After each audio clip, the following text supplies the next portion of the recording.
This is Andi Purewal for Boxing Social in association with Betfred, and I'm joined by Denzel Bentley over Zoom. Denzel, how you been keeping? It's been a while since we last spoke.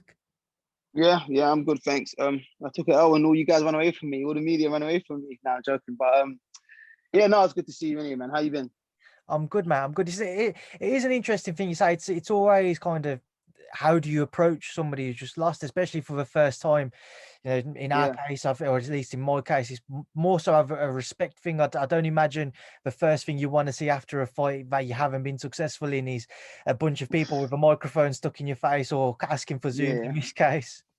yeah. No, I get that. No, it's cool anyway. I'm only playing. It's one of those things. Just, uh, in my opinion, I'd like to be treated the same. Good or bad, it's a part of the game. It's like it's just keep some energy kind of thing to me. But yeah, I get why people, kind of take a step back and leave you to your thoughts or whatever it is. Yeah. Obviously, as we're on that subject, as a starting point, we haven't had a chance to speak since then. But the Felix Cash defeat, you've had plenty of time to look back on it now, Denzel. So, just what went wrong on the night for you? Like I said, he done his thing. There's not much I can complain about. Once you get in that ring, you're fit. There's no excuses, no explanations, whatever. That it just is what it is, isn't it? He done his thing. He obviously had a game plan and he executed well. I didn't do my job to stop him from executing his game plan and executing mine. So I can't really complain at that. There's just a few things I've learned and picked up from then that I hope to. I'm sure it will, but until we're there, we never know. But help me improve moving forward in the next fight and the rest of my career. So it's just yeah. I just have to take that loss like a man, innit, really. Before that fight, Denzel, everybody saw, most people saw it as a very close contest. In beforehand, he was billed as a 50-50 bout. When kind of Felix won, what would you put it down to? Do you think he showed that he was of a better level than you, or he just had a better game plan and better tactics on the night? Yeah, he executed his game plan. He had better tactics on the night. Like I said, it was a 50-50 fight, innit? Like I was a British champion, Commonwealth champion, so it was one of those things where it was the right fight at the right time. Obviously, it didn't come out my way, so it's easy to say, "Oh, I took that fight too soon" or whatever. But listen, it's a part of the game. It's a sport, innit? Like you win and you lose. You know what I'm saying? So obviously, everyone does their best not to lose. But I've always said, in the position I'm in, I don't want to ever have to serve a fight to keep my O. I've always said that. So if I can go out there and beat the best and keep my O, I'll be happy. If not, then I have to reassess and go back to the drawing board and do my thing. So let's just hope moving forward, I'm doing everything I can, to better myself. Let's just hope it pays off, and I can continue to, reign at a high level and move forward, and achieve my dreams of being a world champion and stuff. So yeah. We will come on to moving forwards very shortly. Just a final thing on it, although before we do move forwards, your first defeat as a pro, how did it sink in? How did it feel coming to terms with that? Uh, I don't know, man. I just guess I had to just let time do its thing. You know what I'm saying? Like, still annoying. Um, Still, it pissed me off. Really, I felt shit for a while. Not that I feel any better, but you just get on with life, innit? You just feel how you feel about the loss. It's just the same feeling, but you don't go over that feeling. Every time I think about it, it's like, shit. I want to get that back. Like I want to fight him down the line, like wherever, whenever it is. Like I just like to fight him again and like get one back. But it is what it is. You just deal with it. Like I said, time does its thing, and you just get to a place where, of course, you're still annoyed about it, but you're used to that emotion now because you've been feeling it for how long you've been feeling it for. So, yeah. You mentioned obviously before that question, you're looking forward, you're looking for more, positive days ahead. So early stages yet, but I know you're back in the gym, ticking over. Have you had conversations with Frank, with your promoter, with your team about kind of your route back into that scene?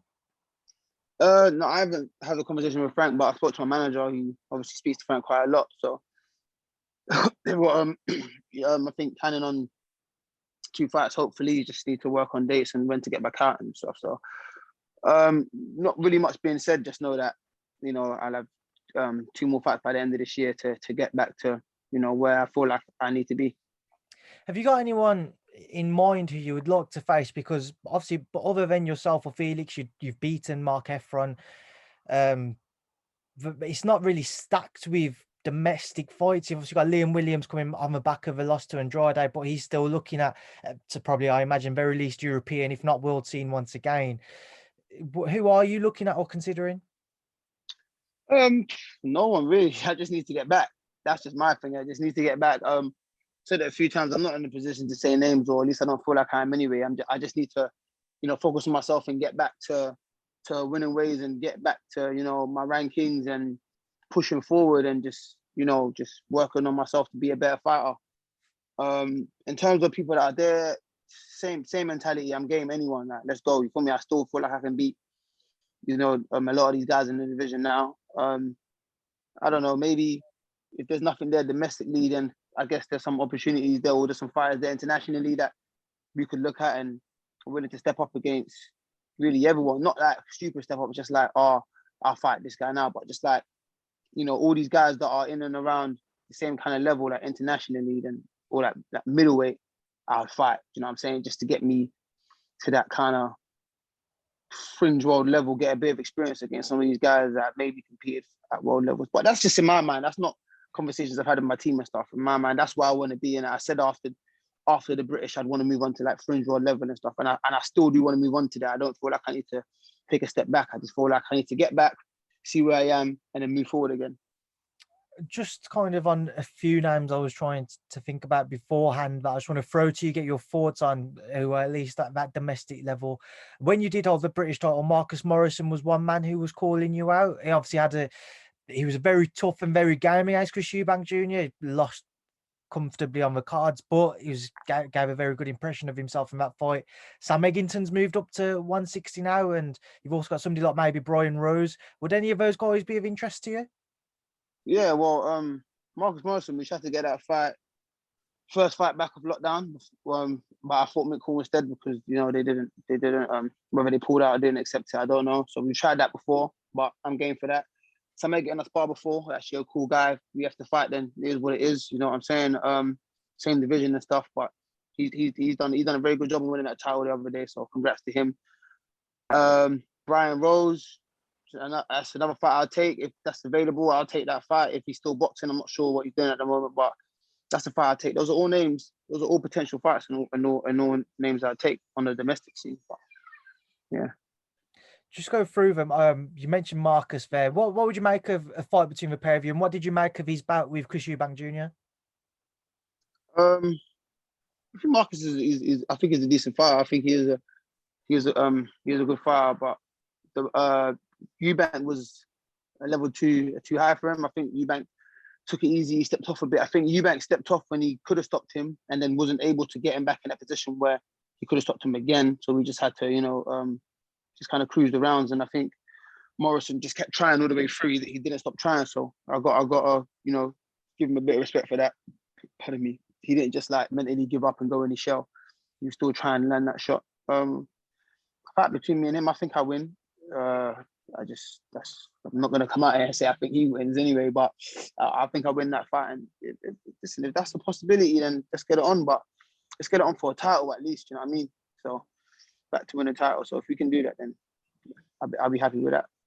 Other name, Sam Egginton. You mentioned you've sparred him previously. Everybody knows when Sam fights, he brings all action, entertainment. He's come forward, throws as much as what he can, and he takes as much as what he can as well.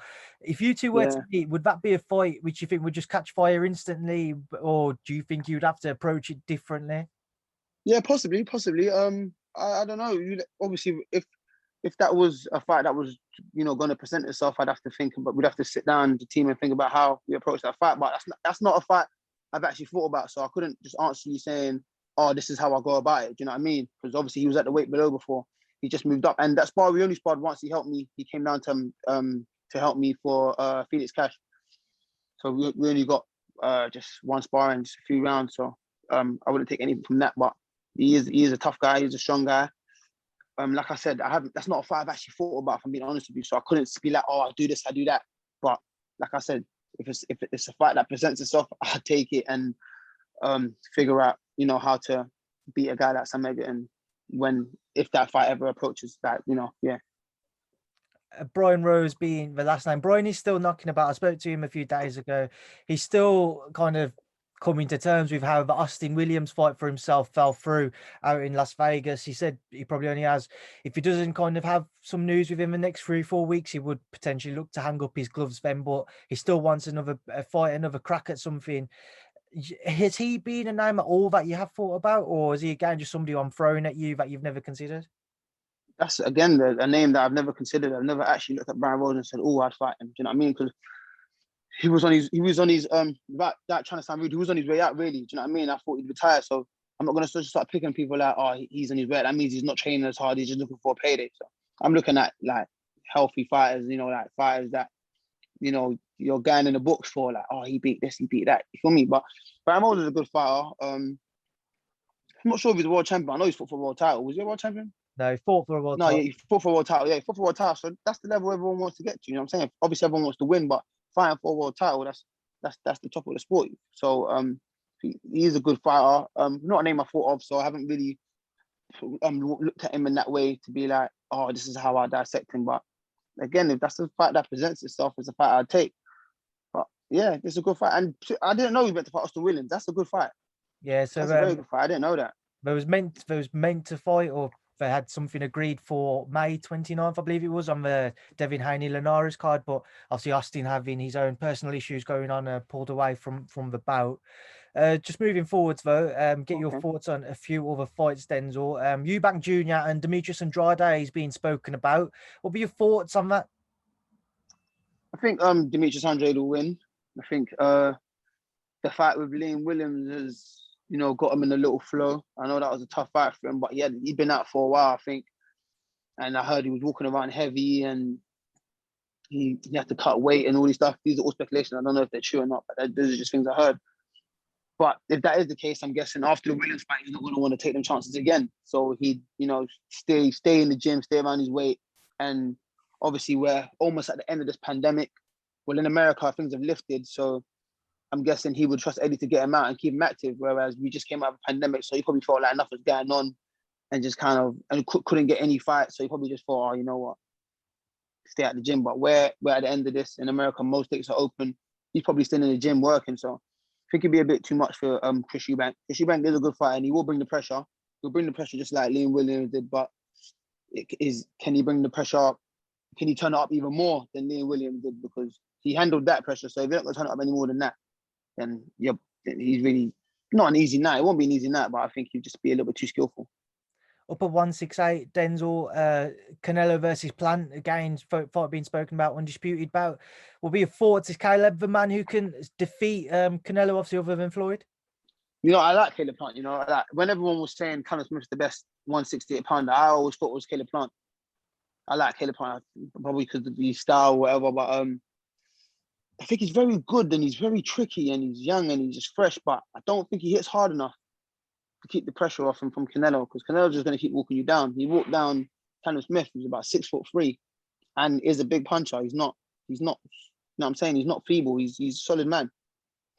Caleb Plant, I just haven't seen anything that makes me feel like he's a big puncher, even though I think he's so skillful. He's very skillful. Like I think he's sick. Like I think apart from Canelo, he's the best at 168. So, but at first I felt, maybe he could.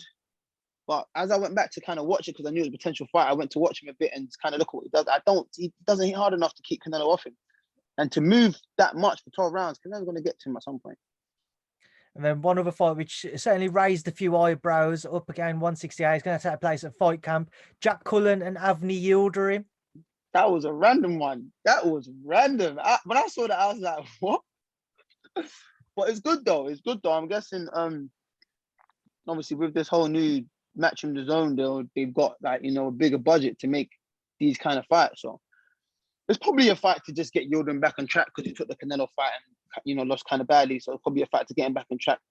But it's a fight that puts Cullen right in that mix. Like that mix, you just beat someone that's fought for a world title twice. Puts you in that mix that's good for Cullen. So if he wins, he moves forward and he potentially, could fight at world level at some point. You know what I mean? So that's good for him. But at the end of the day, he has to do the job, innit? Yildirim's is a solid guy. Jack Collins is a tough guy himself.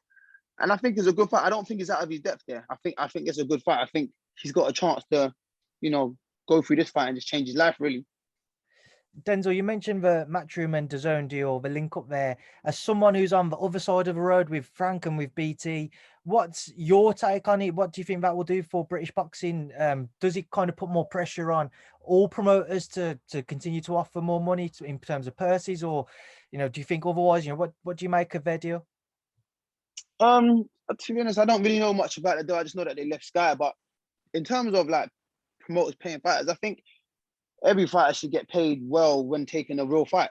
Do you know what I mean? Like, regardless of what platform you're with, I feel like if you're going to take a certain fight that's, a big risk and the public are intrigued in it and want to see it, you should get paid the right money for it. That's with any platform. But I think Frank and BT are doing well. I'm not just saying that because I'm with them. I honestly think they're doing well. They're putting on shows. They're getting their fighters out. They're doing well. BT's obviously doing well. Just putting a lot of content out there and getting people to know that BT is another platform. Because if you think about it, Matchroom had a big head start with Sky. A big head start. They signed a 6-year deal, like maybe already 6 years into it before Frank had signed over with BT. So BT were playing catch up for a while because everyone's just so used to things being on Sky. Like you'd see a fight with a fighter with Frank, and people online are asking, "Where is it on? Is it on Sky?" You know what I mean? Because everyone just feels like Sky is what it is, and that's like you can call them casual fans, or whatever, but everyone thinks Sky's where it's at. So BT's doing well to build that platform for boxing. Getting their adverts for their fighters out on the Champions League games and all these things. So that's good. Well, I think the zone. I don't want to say struggle a bit, but if you're not a real boxing head, you're not gonna get the zone. So I think that's the only downfall with that. For like Sky Sports News and all these other platforms have helped build, Matchroom and the brand. But unless you're a proper boxing head, not just a casual that wants to flick the channel and say what's on tonight, you're not really gonna download the zone. So that could knock off a few views. But at the end of the day, I think promoters need to in general just to get fights made and pay the fighters the right money to take these fights, because then more people will take them. Like, no one wants to take a world title fight for $2,000, you know what I mean? So pay them the right money. Right, Denzel, just one final one. Since we haven't had a chance to speak, like I say, lots happened. Everybody was expecting a Fury AJ Undisputed bout. That all fell through. Instead, we'll see Fury Wilder 3. Just want to get your take on the entire situation. The fact we'll see a trilogy bout, and also kind of there was a press conference the other day. We saw a 6-minute face-off between Tyson and Deontay, and during the press conference, Deontay was not very engaging with the media. Kind of kept himself to himself. Just your take on it again. His approach to things this time around. Yeah, I think all of that not talking stuff probably a bit weird, but that's probably the mindset he's going in at, like no talk, like let's talk more action kind of mindset. I don't know, maybe that's what it is, but you saw Fury just making jokes and making fun of them like he usually does. I didn't really watch the press conference. I just saw little clips. I saw the 6-minute face off. It was just long. You watched the entire 6 minutes? No, I saw a caption that made me not watch it for the entire 6 minutes. I was watching it. I was on Twitter and I saw a caption saying, "I can't believe I just wasted 6 minutes of my life." And I was like, "Wait, what's that?" So I forwarded it. I was like, "Wow, that's still the face off." So no, I didn't watch it for the whole 6 minutes, but I think it will be an entertaining fight. I just want to see what Wilder comes with this time, because you couldn't beat him going forward, couldn't beat him going backwards. So it's like, what do? Do you just fight and start swinging your hands, or do you think you can box a little bit more? I think boxing against Fury is probably a bad idea because he is very big and he is, technically one of the best boxers in the heavyweight division, or the most awkward or whatever. But yeah, I'm interested in it actually, to be honest. At first I was like, oh, come on, man, like get AJ Fury. Like, but now we're here. It's like, okay, let's see what this is saying. But at the end of the day, I did want to see AJ Fury. I thought that was a big fight. It was so close, but so far. Like, it's mad. But we might not be seeing a fight this year, because if one of them lose their bouts, they're gonna go for a rematch or whatever, or you probably won't see them this year. So that's out of my mind now. AJ Fury's gone, man. All right, Denzel, listen, I appreciate your time. I'll leave you to enjoy what is left of it. Just a final word for everybody who's going to stay tuned in, continue to support you, and is waiting on an announcement as to what's next for your career. What would you like to say to everyone? Yeah, man. Everyone that's out there supporting, much love. You know, I appreciate it anyway. I just got to continue to rise up to the top, and I'll get there eventually. Just keep supporting me, keep backing me, and I'll make sure that I make everyone proud. Denzel, I appreciate your time today. It's good to catch up once again. Thank you for speaking to Boxing Social. Nice one. Thanks for having me, man.